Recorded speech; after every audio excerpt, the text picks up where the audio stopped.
மகர ராசிக்காரர்களுக்கு பிள்ளைகள் விஷயத்தில் கோபதாபம் வேண்டாம்.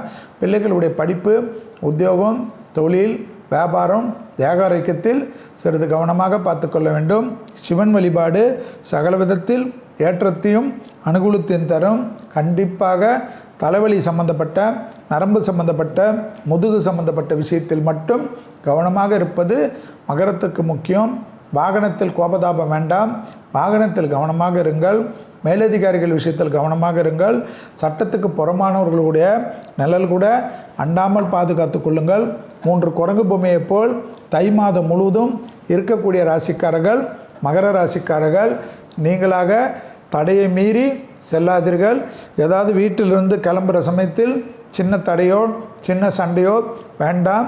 இருந்து விட்டு ஒரு காஃபியோ ஒரு பாலோ இல்லை ஒரு சர்க்கரையோ எடுத்து வாயில் போட்டு பிறகு செல்வது நன்மை ஏற்படுத்தி தரும்.